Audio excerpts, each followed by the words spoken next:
Yazid की कब्र कहाँ है? तारीख में हमें ये बताती है यजीद की कब्र उस जगह पर है जहाँ लोग कचरा डालते हैं। जरा पूछे, और यजीद कोई नाम नहीं रखता, यजीद आज दुनिया में कोई नाम नहीं रखता। हुसैन देखोगे तो गली गली नजर आएगा, अली देखोगे तो गली गली नजर आएगा, हसन देखोगे तो गली गली नजर आएगा। बात समझ आई कि जो शहीद होते हैं वो मरते नहीं, क्योंकि यजीद कल भी मर चुका था और आज भी मर चुका है। हुसैन आज भी जिंदा है और कल भी जिंदा था। इंशाअल्लाह ताला क़यामत के दिन जिंदा रहेगा।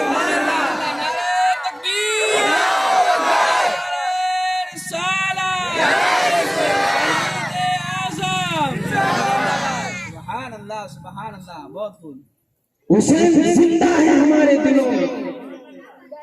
कोई किसी के घर पे नाम है, किसी का यजीद नाम किसी ने नहीं सुना होगा, तो मैं समझाना दलीलों से चाहता था, लेकिन आप अब समझ आई कि जो इमाम हुसैन तमाम सैयद यानी सैयदुल शुहदा है, तमाम शहीदों के सरदार इमाम अली मकाम रज़ी अल्लाह ताला, वो ये न तो दुनिया में मरे न कब्र में, बल्कि वो हमेशा के लिए जिंदा है। हुसैन जिंदा है मदीने, हुसैन जिंदा है मस्जिदों के मीनारों में, हुसैन जिंदा है मस्जिदों के मुसल्ला में, हुसैन जिंदा है मस्जिदों की इमामत में। अगर हुसैन जिंदा न होते तो ये इमामत न रहती, हुसैन जिंदा न होते तो ये मस्जिदें न रहती, ये दुनिया का निजाम दरहम बराबर हो जाता। इसलिए समझ आई कि हुसैन मरा नहीं, बल्कि हजारों जिंदगियां अता फरमा गया। एक जिंदगी नहीं बल्कि करोड़ों जिंदगी अता फरमा गया। ये तो आयत का मफहूम और मतलब। अब मैं बात करने, अब इसलिए मैंने थोड़ी तमीज के तौर पर आपको, क्योंकि हमारे यहाँ एक रिवाज और बड़ा रिवाज ये है कि जिसकी तरफ से महफिल होती है उनके रिश्तेदार और उनसे जो ताल्लुक रखने वाले वो आएंगे, और दूसरों की तरफ से न हो तो कम लोग नजर आए। हमको उन कम लोगों से कोई मतलब नहीं, बल्कि हम तो इमाम हुसैन का जिक्र करने लगे। अब इमाम हुसैन का जिक्र सुनने वाले चाहे कम हो या ज्यादा, उससे कोई फर्क नहीं पड़ता, क्योंकि उनका मर्तबा हमसे नहीं बढ़ा। उनका जिक्र जो है, जिक्र हमारा मोहताज नहीं, उनका जिक्र हमारा मोहताज नहीं, बल्कि हम उनके जिक्र के मोहताज, हम उनके जिक्र के मोहताज हैं। हम तो क्या जिक्र करें, हमको तो पूरा हक भी नहीं, हम हक भी अदा नहीं कर सकते कि इमाम हुसैन का जिक्र करें। इमाम हुसैन का जिक्र परिंदे और चरिंद करें। इमाम हुसैन का जिक्र तो पूरी दुनिया, पूरी कायनात कर रही है। जब नाना का जिक्र करेगी तो नाना के आल का जिक्र नहीं करेगी, नाना की आल जो है औलाद, उनका जिक्र नहीं करती, जरूर करती। हम उनके जिक्र के मोहताज हैं, उनका जिक्र हमारा मोहताज नहीं है। हमने कल बात की इस जगह पर कि इमाम अली मकाम रज़ी अल्लाह ताला अन्हु मदीना शरीफ छोड़ करके आप मक्का शरीफ की तरफ रवाना। अब रवाना क्यों हुए, यानी बड़े अच्छे अंदाज में आपको हल्के अल्फाज समझा दो। आपने कल सुना था कि यजीद ने आपको खत लिखा था और ये कहा था कि मेरी बैत कर लो। आपने मदीना छोड़ना गवारा कर लिया, लेकिन बैत नहीं, और आप मदीना छोड़ करके मक्का शरीफ तशरीफ ले आए।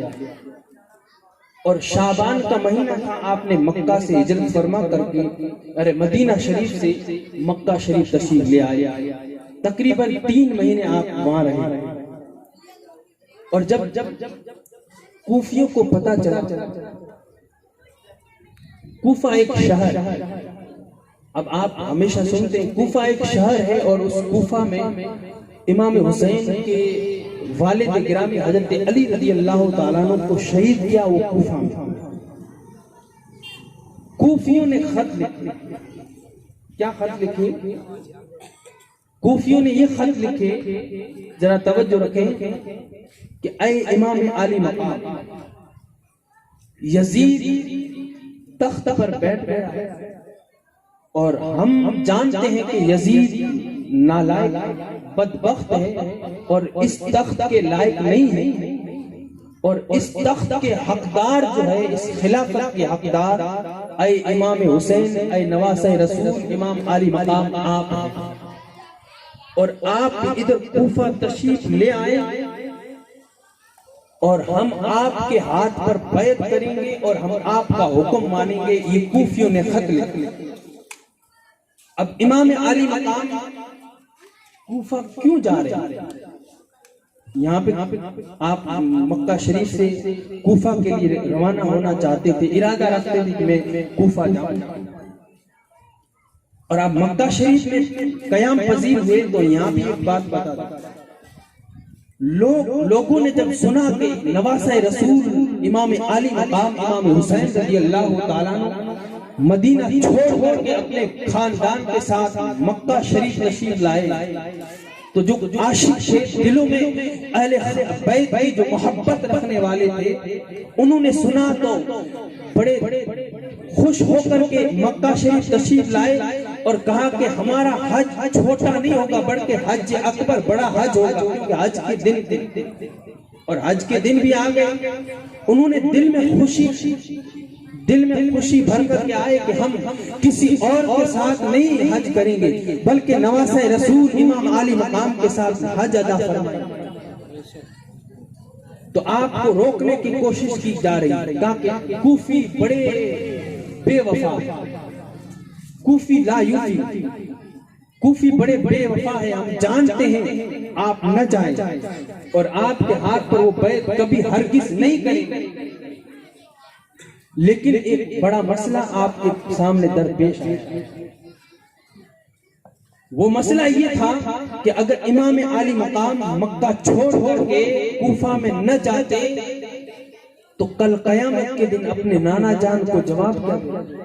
इमाम आली मकाम खुद फरमाते कल कयामत के दिन में जवाब क्या दूंगा, क्योंकि वो कूफी जो है वो कल कयामत के दिन यूं कह देंगे कि हमने इमाम आली मकाम इमाम हुसैन को बुलाया, लेकिन वो नहीं आए तो हमने मजबूरन यजीद की बैत करनी। इसलिए ये बड़ा मसला पेश आया, इसलिए इमाम आली मकाम आप जाने के लिए तैयार हो गए। लोगों ने ये कहा कि इस साल कि हम हमारा हज अकबर है, हम बड़ा हज करेंगे, हम कुर्बानियां पेश करेंगे।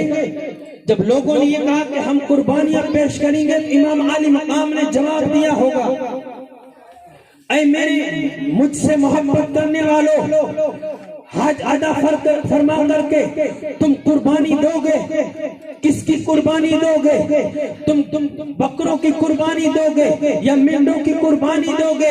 इमाम आली मकाम फरमाते हैं, ऐ मेरे चाहने वालों, मैं जो जानता हूँ वो तुम नहीं जानते कि तुम जो जिस हज को अदा करने के लिए आए हो, उस हज को बचाने के लिए करबला जा रहा हूँ। तुम कुर्बानी पेश करोगे बकरों की, लेकिन मैं देख रहा हूँ कि करबला के मैदान में कभी मैं कुर्बानी पेश कर रहा हूँ, अली अकबर की कुर्बानी पेश कर रहा हूँ, कभी अली अस्कर की कुर्बानी पेश करूंगा और कभी अपने कासिम की कुर्बानी पेश करूंगा, अपने शहजादों को कुर्बान कर दूंगा ताकि ये कुर्बानी बच जाए और वहां जाकर के कुर्बानी पेश कर दो, ताकि ये जो हज है वो हज बच जाए, वो हज बच जाए, वो हज बचाए। तो यहाँ पे क्या उनका हज फर्ज, वो हज मक्का में आप थे तो हज अदा कर सकते थे, लेकिन आपने कहा कि आपने फरमाया कि तुम जिस हज को अदा करने आए हो उस हज को बचाने जाओ, और फिर आपने इरादा फरमा लिया।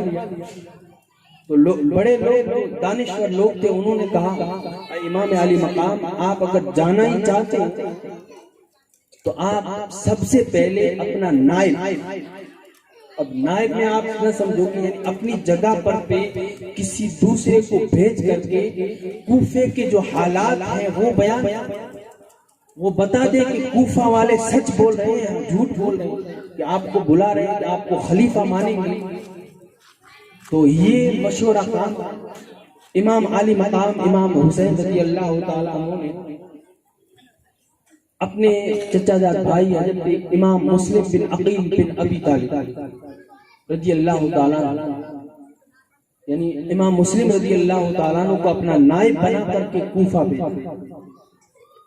नायब ये और ये कहा खत लिख करके इमाम मुस्लिम मेरे यानी इमाम आली मकाम इमाम हुसैन के नायब बन करके आए हैं, आप जो फैसला करोगे और वहां जाके हालात अगर अच्छे निकले फिर मुझे खत लिख देना, मैं यहाँ से चला आऊंगा अपने खानदान के साथ। और इमाम मुस्लिम कूफा पहुंचे और जो ही इमाम मुस्लिम रज़ी अल्लाह ताला कूफा पहुंचे तो आपके हाथ पर एक नहीं, दो नहीं, तीन नहीं, बल्कि 40,000 कूफियों ने आपके हाथ पर बैत। अब असल में बैत इमाम आली मकाम के हाथ पर बैत का माना आपको समझा दिया। बैत यानी जो हाथ पे हाथ दे दे तो फिर उसके बाद वो जो कहेंगे हुक्म मानना पड़ेगा। जब 40,000 कूफियों ने बैत की इमाम मुस्लिम के हाथ पर, तो इमाम मुस्लिम ने खत लिखा। पहले वो फोन का जमाना था, खत लिखा कि कूफा के जो हालात हैं वो साजगार और अय नवासे रसूल अय इमाम आली मकाम आप तशरीफ ले आए, मेरे हाथ पर कूफियों ने 40,000 ने बैत कर। वो खत रवाना किया, जो ही रवाना किया तो बसरा का गवर्नर इब्ने ज़ियाद एक इंसान था। इब्ने ज़ियाद ने यजीद को खत लिखा और यजीद से कहा कि तुम वहां बैठे हो और इमाम आली मकाम के नायब बन करके इमाम मुस्लिम कूफा तशरीफ ले गए हैं और कूफा वालों ने इमाम मुस्लिम की हाथ पर बैत कर ली है, गोया इमाम आली मकाम इमाम हुसैन को अपना खलीफा मान लिया। जब ये बात सुनी तो यजीद ने इब्ने ज़ियाद से कहा कि बसरा का गवर्नर जो है अपने भाई को बना और जा कूफा और कूफा वालों को डरा और धमका। वहां का गवर्नर है नौमान बिन बशीर, उसको माजूल कर दे यानी उसको उस जगह से हटा दे और ये खत दिखाना कि यजीद अमीर मोमिनीन। हालांकि हम तो कहते नहीं, वो बदबख्त है, हम काफिर तो कह नहीं सकते, लेकिन उसके लिए जितने भी जुमले बोलो कम। फासिक, फाजिर, बदबख्त, नालायक, यजीद, हम ये अल्फाज बोलने के लिए बस हमें इजाजत है, काफिर नहीं कह सकते। उसने ये कहा कि कूफा वालों को धमकाओ और इमाम हुसैन की बैत तोड़। अब कूफियों पर तो भरोसा था नहीं, वो कूफी लायूफी बेवफा। इब्ने ज़ियाद बड़ा चाहता, इब्ने ज़ियाद अब वहां क्या खत लिखा इमाम मुस्लिम ने? इमाम मुस्लिम ने खत ये लिखा कि ऐ इमाम आली मकाम हालात साजगार हैं, आप तशरीफ ले आए। तो कूफा वाले इंतजार करने लगे नवासे रसूल यानी इमाम आली मकाम तशरीफ लाने। जो ही अब वो इंतजार में थे तो वो इब्ने ज़ियाद बसरा से चला। कहाँ चला? कूफा में। और एक मकाम पर पहुंचा जहाँ हिजाज यानी हज वाले यानी जो मदीना शरीफ की जो रास्ता है, मदीना शरीफ की जो राह है, उस राह पर आकर के उसने यानी ऐसा नकाब पहना हज वाला, यानी जो मदीना शरीफ के लोग जो लिबास पहनते थे वो लिबास पहना और सवार होकर के कूफा में दाखिल हुआ। जब कूफा में दाखिल हुआ तो वो इंतजार यूं कर रहे थे कि नवासे रसूल तशरीफ लाने वाले। वो इसलिए तो उस लिबास में आया, लेकिन आया इब्ने ज़ियाद यजीद की तरफ से आया। तो लोगों ने मरहबा मरहबा की सदाएं बुलंद की, मरहबा मरहबा इब्ने रसूल नवासे रसूल इमाम आली मकाम तशरीफ ले आए। जब जो गवर्नर हाउस था, गवर्नर हाउस के करीब पहुंचा तो उसने ये कहा कि इब्ने रसूल नहीं बल्कि इब्ने ज़ियाद। उसने ये कहा कि इब्ने ज़ियाद। और गवर्नर हाउस के अंदर दाखिल हुआ। सबसे पहले उसने काम ये किया कि वहां के जो कबीले अलग अलग कबीले थे, अलग अलग जात वाले थे, उनके बड़ों को बुलाया, यानी उनके जो उनमें से जो बड़े थे उनको बुला करके गवर्नर हाउस के अंदर कैद कर दिया, क्योंकि वो बड़ा चालाक था, उसको पता था ये बाद में काम आएगी। उसने बड़ों को कैद कर दिया और फिर इमाम मुस्लिम रज़ी अल्लाह तआला अन्हु का पता लगा एक जासूस को भेजा। अब जासूस का नाम था माकल। उसको यानी रुपए पैसे दिए, दीनार दिए, 3000 या 4000 के बराबर दीनार दिए, और उन दीनार देकर के कहा कि इमाम मुस्लिम का पता लगाओ वो किन के घर ठहरे हुए। उस वक्त इमाम मुस्लिम हजरत उम्मे हानी रज़ी अल्लाह तआला अन्हु के घर ठहरे हुए।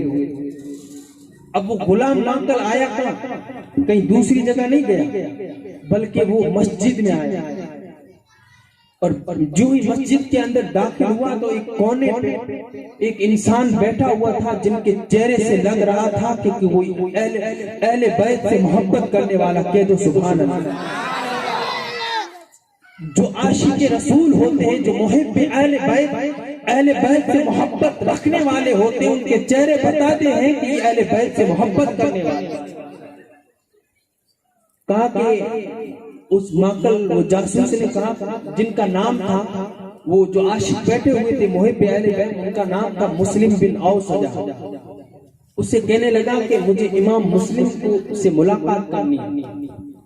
कहा कि बहुत सारे इंसान हैं, उनसे तो तूने कुछ नहीं कहा, मुझसे ही क्यों पूछता है? तो माकल बड़ा चालाक था, उसने कहा कि आपका चेहरा बता रहा है कि आप मुहिब अहले बैत, और आप मुझे इमाम मुस्लिम का पता बताएंगे। मेरे पास कुछ रुपए पैसे हैं, नजराने के तौर पर, हदिये के तौर पर इमाम मुस्लिम को अता फरमाना। तो उन्होंने कहा कि मैं इमाम मुस्लिम से आपसे मुलाकात कराऊंगा। वो लेकर के इमाम मुस्लिम के पास गया और पूरा पता बता दिया कि इमाम मुस्लिम यहाँ के, फिर रोजाना आता, नजराना लेकर के इमाम मुस्लिम को देता, और फिर यूं आना जाना शुरू हो गया। जब पता चला तो इमाम मुस्लिम रज़ी अल्लाह तआला अन्हु बाहर निकले, और जो कूफी साथ में थे, आपके हाथ पर बैठ गई थी, वो भी बाहर निकले और गवर्नर हाउस का घेराव किया। इतने लोग थे कि अगर जंग चल देते तो चंद मिनटों में काम तमाम कर देते, लेकिन वो भी इंसाफ पसंद थे, वो नवासाए रसूल थे। इमाम मुस्लिम ने कहा कि हम जंग नहीं करेंगे, बल्कि हम बात करेंगे, और बात में ये था कि तुमने उम्मे हानी को क्यों शहीद कर दिया है। जो ही जंग की बात छिड़ने लगी तो इब्ने ज़ियाद बड़ा चालाक था, उसने कहा कि जो पहले बड़ों को बंद करके रखा था, उनसे कहा कि अपनी खैरियत चाहते हो कि बाहर लोगों का हुजूम है, वो मुझे कत्ल करने के इरादा रखते हैं, मुझसे जंग करने आए हैं, उनसे जाकर के कहो कि हमारी खैरियत चाहते हो तो तुम चले जाओ। बात उन्होंने उसने क्या किया था, बड़े लोगों को जो गवर्नर हाउस था वहां कैद करके रखा था, उनसे जाकर के कहने लगा इब्ने ज़ियाद कि बाहर इमाम मुस्लिम और उनके साथी बड़ी फौज के साथ आए हैं, उनसे जाकर के ऊपर किले पर चढ़ करके कहो कि हमारी खैरियत चाहते हो तो तुम चले जाओ। तो उन्होंने किले पर चढ़ करके कहा कि तुम सब चले जाओ, वरना हमें ये इब्ने ज़ियाद कत्ल कर देंगे। फिर माहौल ऐसा बना, क्योंकि मुकद्दर में शहादत थी, इमाम मुस्लिम की मुकद्दर में शहादत थी। अगर मुकद्दर में शहादत ना होती तो फिर हालात अलग होते, लेकिन जब मुकद्दर रब लिख लेता है तो फिर कोई टाल नहीं सकता। इमाम मुस्लिम रज़ी अल्लाह तआला अन्हु ने मगरिब की नमाज पढ़ी। जब मगरिब का वक्त था, वो असर कैसा असर हुआ कि जो बड़े लोग थे उन्होंने ऊपर चढ़ करके ऐसी तकरीर की, ऐसा बयान किया कि सब लोग जो थे मगरिब की नमाज में पीछे 40,000 थे। जब आपने नीयत बांधी इमाम मुस्लिम ने तो पीछे 40,000 थे, और सलाम फेरा तो कोई नहीं था। सलाम फेरा तो सब कूफियों ने बेवफाई की और डराया धमकाया इब्ने ज़ियाद, और यजीदियों ने तो कूफियों ने बेवफाई कर दी। और जब इमाम मुस्लिम रात के तारीकी में जब निकले, जब आप आए थे ना, तो बड़ी मोहब्बत का दावा करने वाले थे, कूफी बड़ी मोहब्बत का दावा करने वाले थे। लेकिन इमाम मुस्लिम की जात बार कूफे की बाजार में कल वो थे कि 40,000 आपके नाम पर मर मिटने के लिए तैयार थे। आज आलम यह है कि इमाम मुस्लिम मुसाफिर की तरह है, कूफे की गलियों में जा रहे हैं, कोई नजर नहीं आता।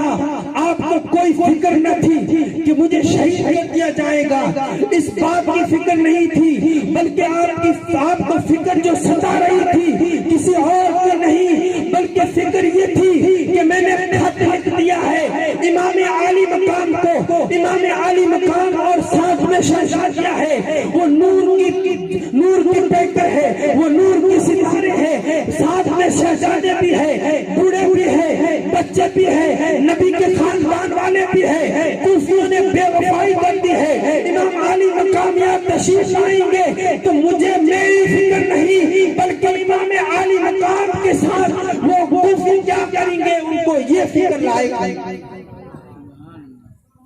और आपकी आंखों से आंसू जारी हो और आप कूफा की बाजार में जा रहे हैं। आगे जाते जाते आज तो कोई पानी पिलाने वाला नजर नहीं आ रहा। जब आगे गए तो एक घर आया, उस घर के बाहर एक औरत बैठी हुई थी जिनका नाम था तोआ, हजरत तोआ रज़ी अल्लाह ताला अन्हा। इमाम मुस्लिम रज़ी अल्लाह ताला अन्हु जब आप पहुंचे तो पहचानती तो नहीं थी, जाहिरी तौर पर कहा कि कौन हो, मुसाफिर लग रहे। इमाम मुस्लिम रज़ी अल्लाह ताला अन्हु ने फरमाया, ऐ औरत, मैं कोई मुसाफिर नहीं हूँ, अगर जाहिरी तौर पर मुसाफिर लगता हूँ, लेकिन मुझे बुलाया गया। मैं इमाम मुस्लिम जिनका तुम चर्चा सुनते हो, इमाम मुस्लिम वही मैं ही हूँ। जो तोआ थी, वो तोआ औरत वो मुहिब अहले बैत, यानी अहले बैत से मोहब्बत करने वाली थी। बड़े अदब और एहतराम के साथ इमाम मुस्लिम को घर ले गई, आपको पानी पिलाया और पानी पिला करके आपकी अच्छी खिदमत की और आपको घर पे सुलाया। और ज्यों ही आपको सुलाया गया तो तोआ का जो बेटा था वो इब्ने ज़ियाद का आदमी था। जब रात को घर आया, देखा कि उनकी जो माँ है तोआ एक खास कमरे में आती है और जाती है। जब देखा उस शख्स ने, उस बेटे ने कहा कि ये जो मेरी माँ है इस खास कमरे में आती जाती है, ये है कौन? कहा कि ये इमाम मुस्लिम है। पहले तो मना किया, लेकिन फिर भी उसने इसरार किया तो बताया इमाम मुस्लिम नवासे रसूल है।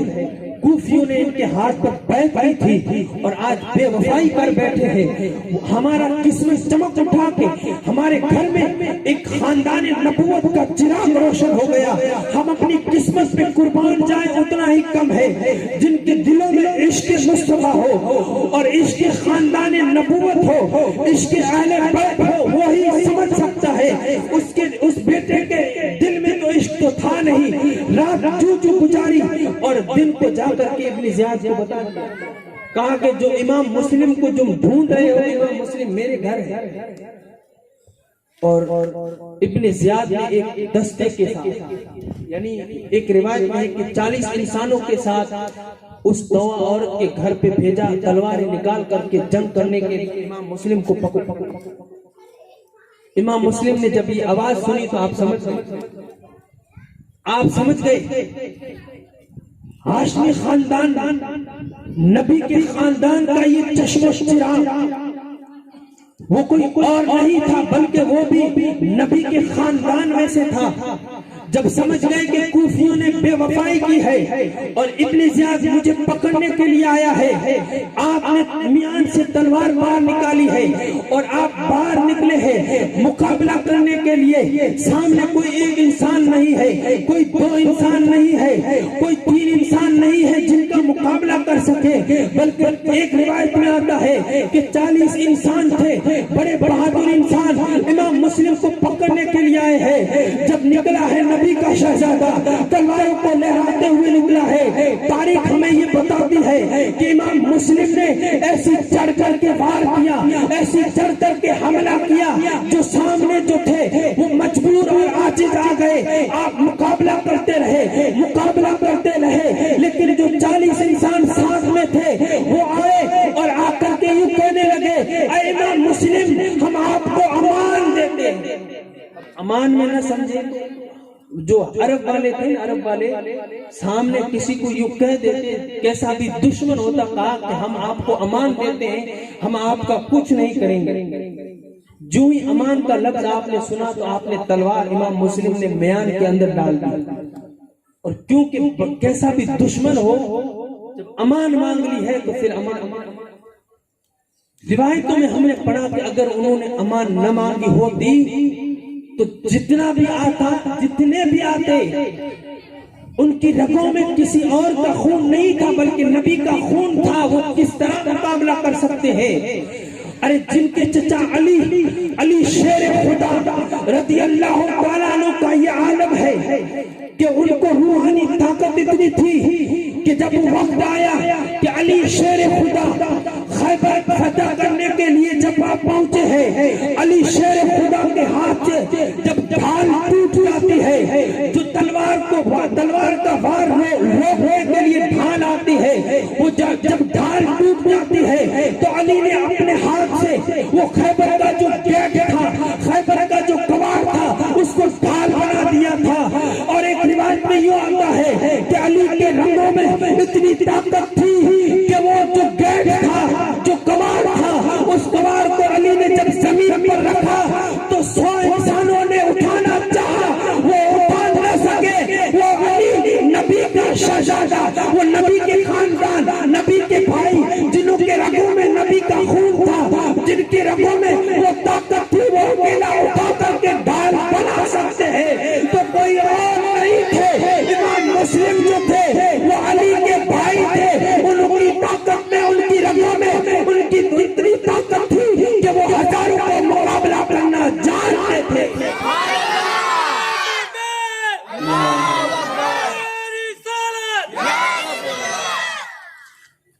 वो अली शेर खुदा जिनके भाई इमाम मुस्लिम,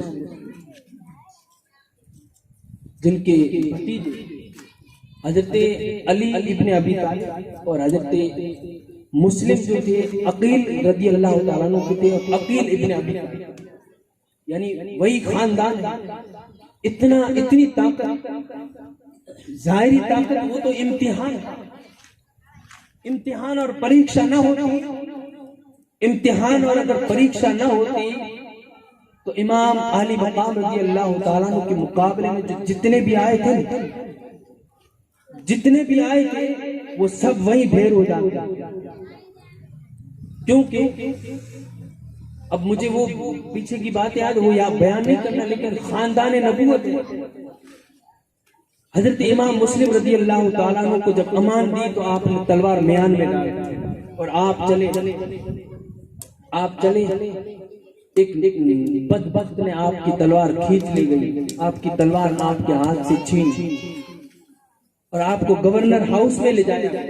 और रिवायतों में आता है कि उस जंग के दरमियान आपका होठ कट गया और जब आगे पहुंचे करीब में तो आपको थोड़ी सी प्यास लगी तो आपने कटोरे में पानी भरा, जो ही मुंह पे लगाना चाहा तो खून के कतरे जो है पानी में गिर गए। आपने पानी गिरा, क्योंकि जब क्योंकि इंसान का खून जाहिरी तौर पर हमको पीना जाए, जब अंदर गिरे आपने गिरा।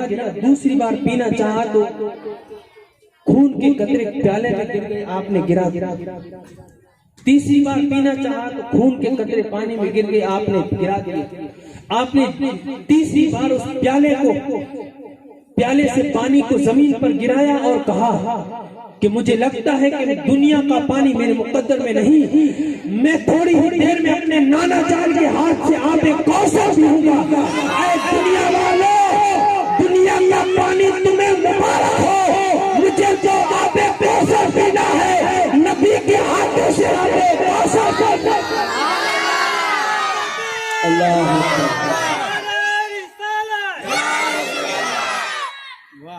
आपने वो पानी नहीं पिया।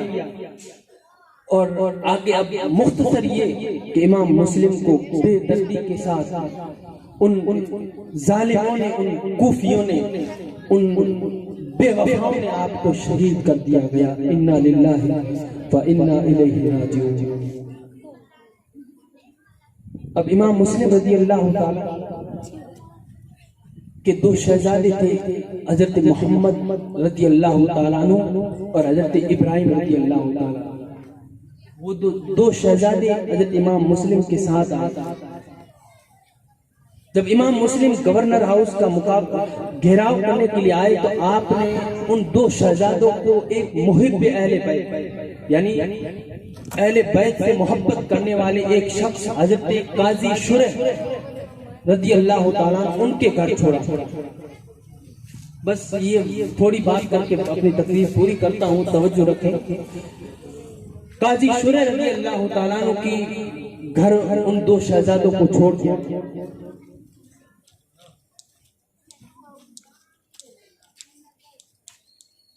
जब उनको पता चला,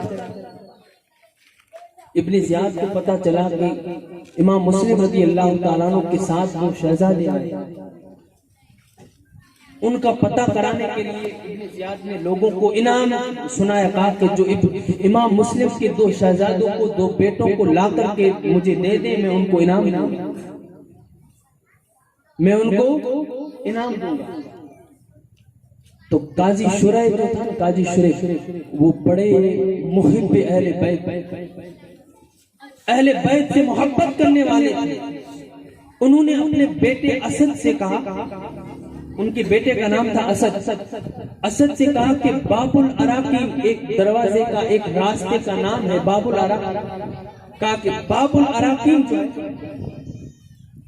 उस दरवाजे पर जाना और इन दो शहजादों को जाकर के कहना, वहां एक काफिला जो जा रहा है मदीना शरीफ जा रहा है, उन दोनों शहजादों को उन काफिले के साथ हवाले कर देना और मेरा नाम लेना, और सही सलामत उन दोनों शहजादों को मदीना शरीफ पहुंचा देंगे।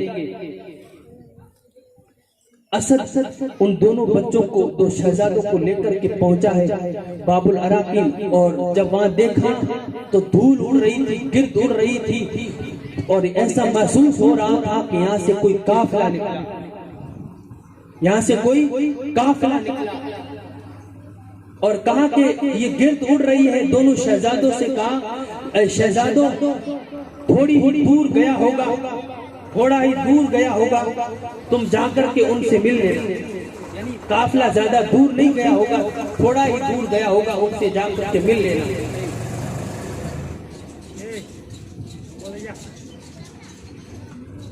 दोनों शहजादों ने दौड़ना शुरू किया वहां, और जब दौड़ते रहे तो काफिला बहुत दूर जा चुका था और रात हो गई। वो दोनों शहजादे पूरी रात दौड़ते रहे।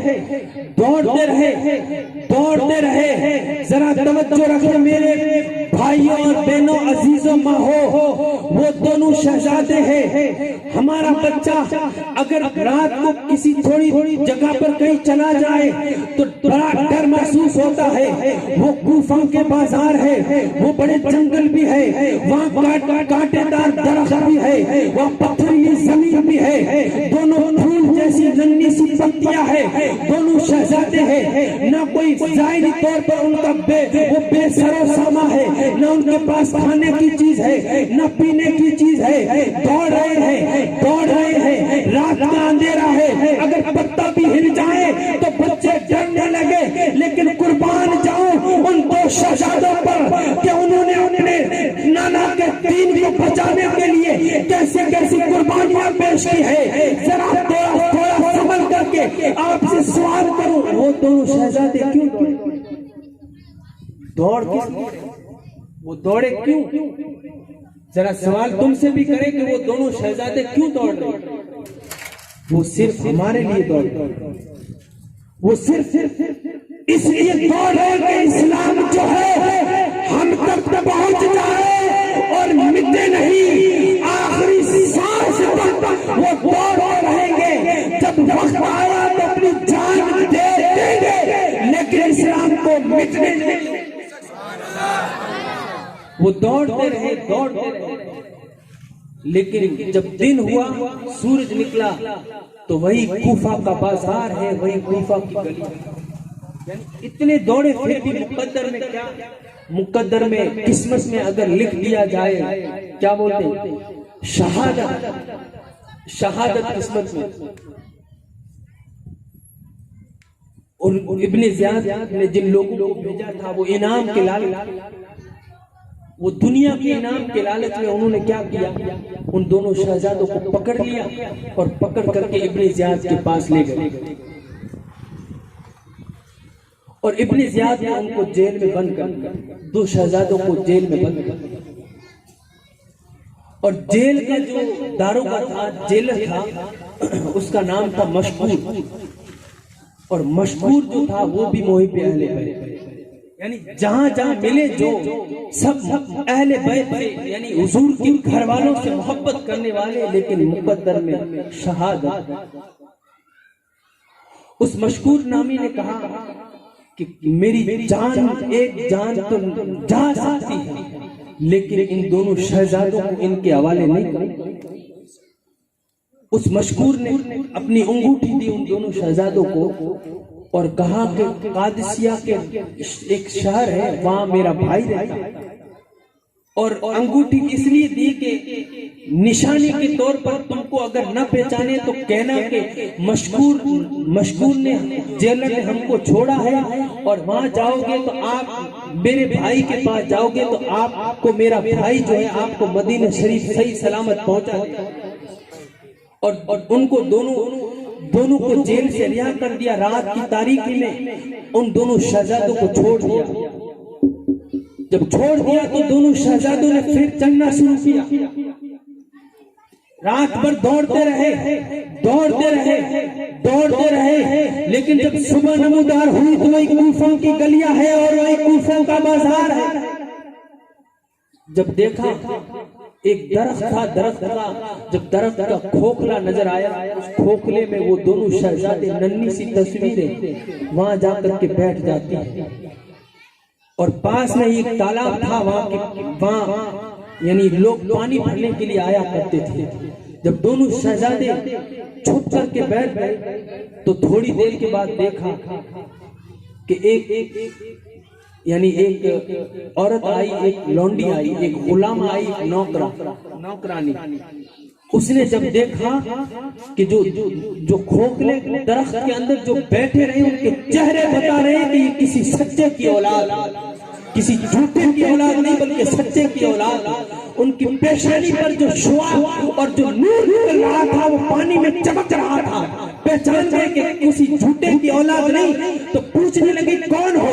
वो झूठे तो थे नहीं जो बात पर झूठ बोले, वो झूठ हमारा मुकद्दर बन गया। बात पर हम झूठ बोले, उनकी जान की वो परवाह नहीं करते, वो झूठ बोले। उन्होंने कहा कि हम झूठ बोलने वाले नहीं बल्कि हम इमाम मुस्लिम के जो शहजादे,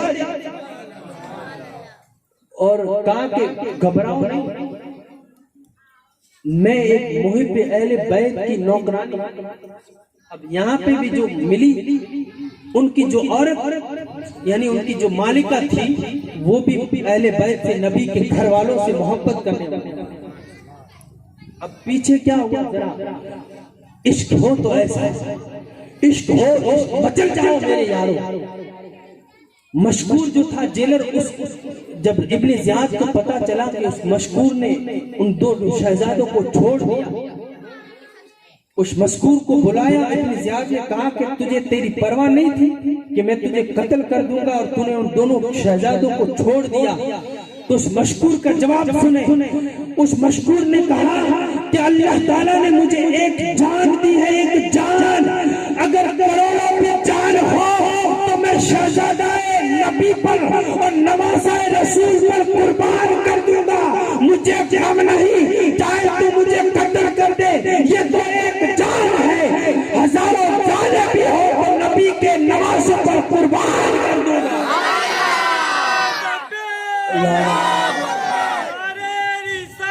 या रसूल अल्लाह।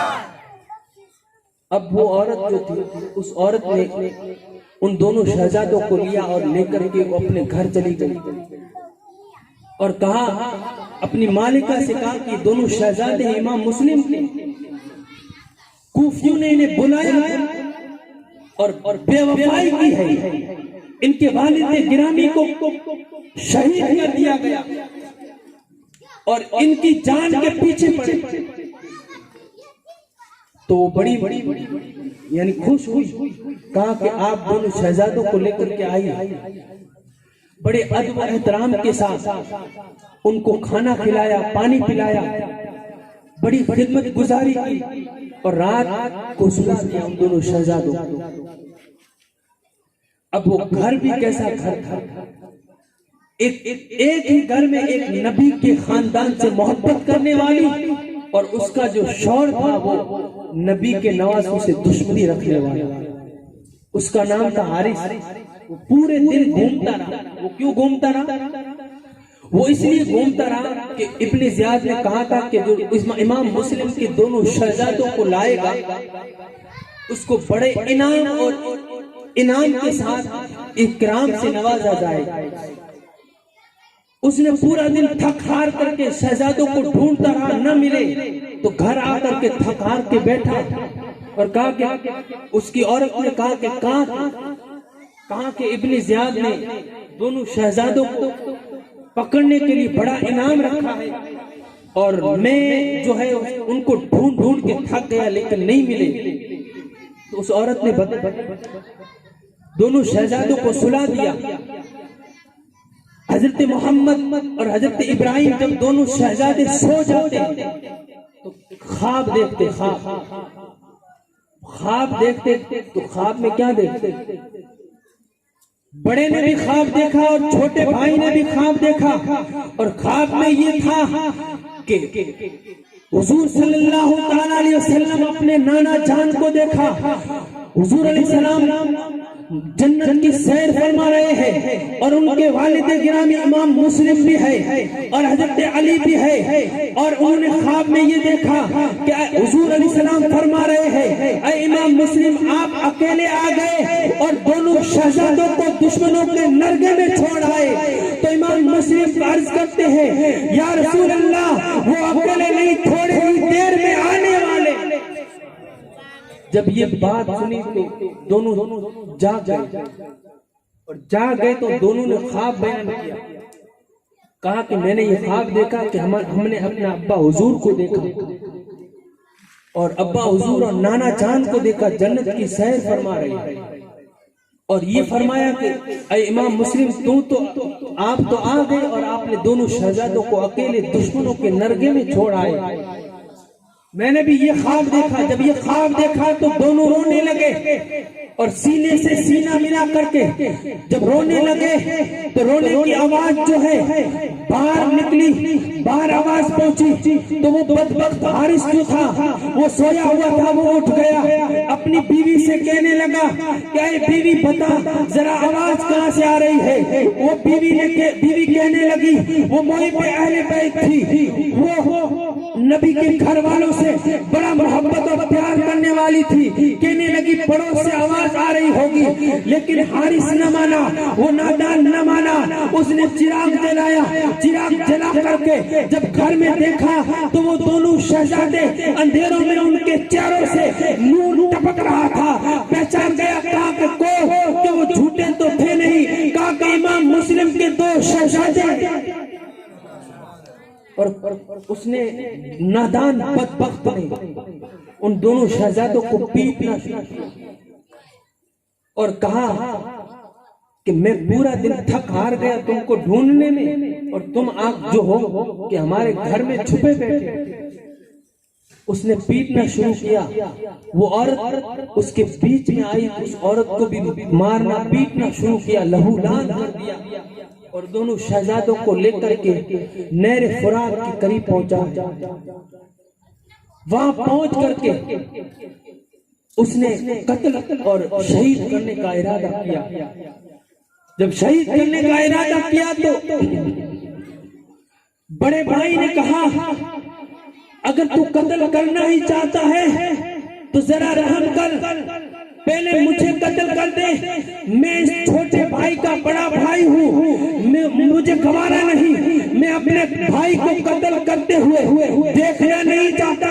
जरा मेहरबानी कर, पहले मुझे शहीद कर दे। छोटा भाई कहता है, ऐ हारिस, तू पहले मेरे बड़े भाई को शहीद मत कर देना, मैं अपने बड़े भाई को शहीद होना देखना नहीं चाहता, तुम पहले मुझे शहीद कर दे। लेकिन उसने न मानी, दोनों शहजादों को उसने शहीद कर दिया और दोनों सर लेकर के वो चला है और उनके दोनों जिस्म मुबारक को नहर फुरात में डाला है। जब नहर फुरात में डाला तो दोनों जिस्म आपस में मिल जाते हैं। वो दोनों सरों को लेकर के फिर गया इब्ने ज़ियाद, और इब्ने ज़ियाद के पास जब पहुंचा और इब्ने ज़ियाद से कहने लगा कि मैं सर लाया हूं। कहा कि किन के सर? कहा कि तुम्हारे दुश्मनों के सर। वो भी बड़ा ताज्जुब में पड़ गया, दुश्मन कौन? कहा कि इमाम मुस्लिम के 2 शहजादों के सर लाया। इब्ने ज़ियाद ने कहा कि मैंने तो तुझे जिंदा पकड़ने के लिए कहा था, तुझे मारने के लिए, शहीद करने के लिए नहीं कहा था। अगर यजीद ने मांगा जिंदा तो मैं जवाब क्या दूंगा? जेलर को हुक्म दिया, कहा कि जिस जगह पर इन दोनों शहजादों को शहीद किया है उस जगह पर ले जा करके इस नादान बदबख्त जो है हारिस को उसी जगह पर ले जाकर के कत्ल कर दिया जाए। उस जगह पर ले जाकर के हारिस को कत्ल कर दिया गया। ना खुदा मिला, ना विसाले सनम, ना इधर के रहे ना उधर के रहे, ना दुनिया मिली न दुनिया मिली न आखिरत मिली। उसने दुनिया का लालच चाहा, लेकिन न दुनिया में इनाम काम में आया और न आखिरत काम में।